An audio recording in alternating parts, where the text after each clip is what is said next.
Friends, welcome to my channel guys. स्वागत है आप लोगों का मेरी चैनल में। So guys, Bandhan bank limited कुछ ही सालों पहले देश में आया था मतलब ये वाला बैंक। एंड आप मानोगे नहीं, एक इतना चर्चित बैंक रहा और उभरता हुआ बैंक निकल कर आया सामने।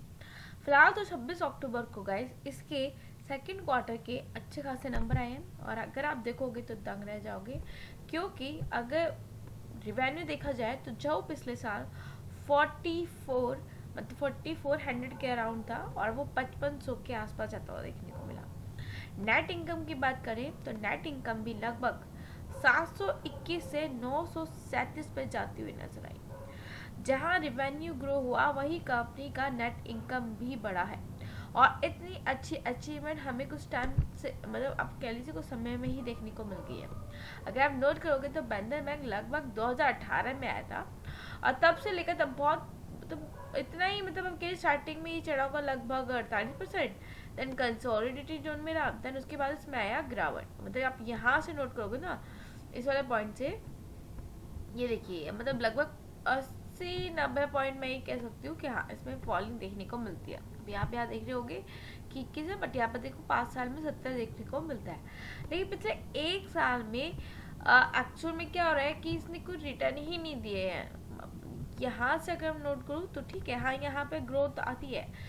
एक्चुअल में कंपनी में प्रॉफिट ग्रो तो मतलब आप ये कह लीजिए ये प्राइस ग्रो तो करता है, लेकिन वहीं तुरंत आप ये देख रहे हो बारी बारी जो स्टॉक गिर रहा है, इसका रीजन क्या है? इसका रीजन यही है कि यहाँ पर आ जाती है करेक्शन। करेक्शन की वजह से ये इतनी मात खाता हुआ नजर आ रहा है। साल भर में 26% तक की गिरावट है, 6 महीने में देखोगे तो लगभग 5% की। लेकिन कल के दिन भी मार्केट में इसके अंदर काफी हावी फॉलिंग देखने को मिली। अब आज देखने को बहुत ही एक अच्छा रुख देखने को मिल सकता है आज, क्योंकि आपको बताया इसके नंबर्स जितने शानदार आए हैं तो नो डाउट ये और भी अच्छे हैं। हमें देखिए नंबर जब अच्छे आते हैं तो हमें कहीं ना कहीं चार्ट में उसका इम्पैक्ट देखने को मिलता है, तो वो आपको आज देखने को मिलने वाला है। या फिर इसकी गैप ऑफ ओपनिंग हो सकती है जिस तरीके से नंबर निकल के आया, या जब ओपन होगा तो काफी अच्छा हाई बना सकते हैं। 3.25% टूटा है तो उतना ही उसके अकॉर्डिंगली चढ़ भी सकता है।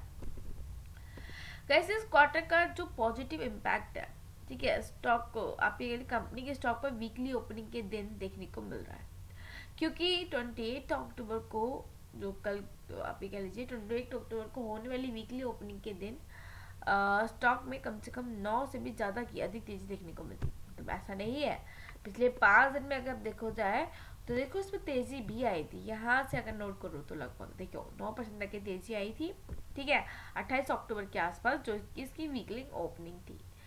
गाइस मैं आपको बता दूं, स्टॉक पिछले 5 सालों में जैसे मैंने आपको बताया ज़्यादा कुछ रिटर्न नहीं दिया, महीने भर भी कोई रिटर्न नहीं दिया है, लेकिन वीकली ओपनिंग के दिन काफ़ी अच्छा भागता हुआ नजर आया।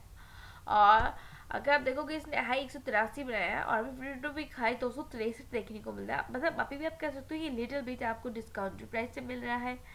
गाइस जो बड़ी बड़ी ब्रोकरेज फर्म होती है ना, उसी में से नोमा ने बंधन बैंक की तरफ एक आप ये कह लीजिए बाइंग का रुख करते हुए बोला है।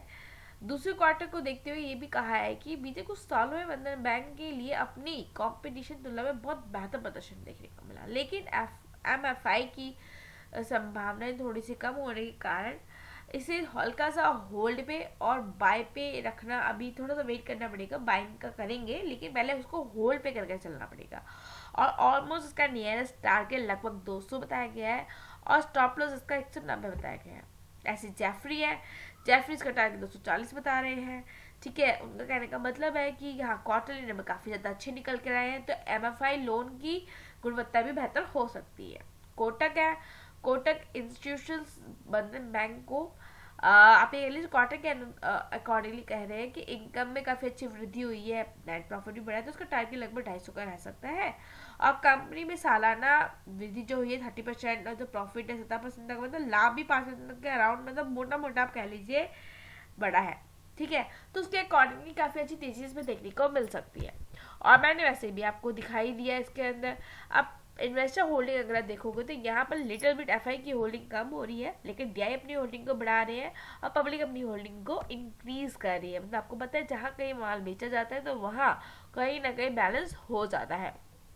एंड बैलेंस शीट नोट करोगे तो हाँ कंपनी बेस पे कर्जा काफ़ी ज़्यादा है, क्योंकि बैंक है तो बैंक में ये सब चीज़ें आपको नॉर्मली देखने को मिलेगी। प्रॉफिट एंड लॉस अगर कंपेयर करो, जहाँ कभी 2015 में कोई भी रिवेन्यू नहीं था, प्रॉफिट नहीं था, तो अब देखिए 1500 से सीधा 20,000 पे इसका रिवेन्यू पहुंचा, 275 से इसका 2700 पे इसका प्रॉफिट पहुंचा हुआ नजर आया। सो गाइस हुआ ना काफ़ी एक इंटरेस्टिंग बैंक, तो आप उसको स्टडी पर्पज से लेकर चल सकते हो। बाकी मेरे में मिलेंगे नेक्स्ट वीडियो में, कुछ स्टडी करो, चेक करो, इन्वेस्ट करो, कोई रिकमेंडेशन नहीं है। And goodbye guys, thank you guys. कुछ भी कमेंट, कुछ भी डाउट हो तो आप कमेंट करके मुझसे पूछ सकते हैं।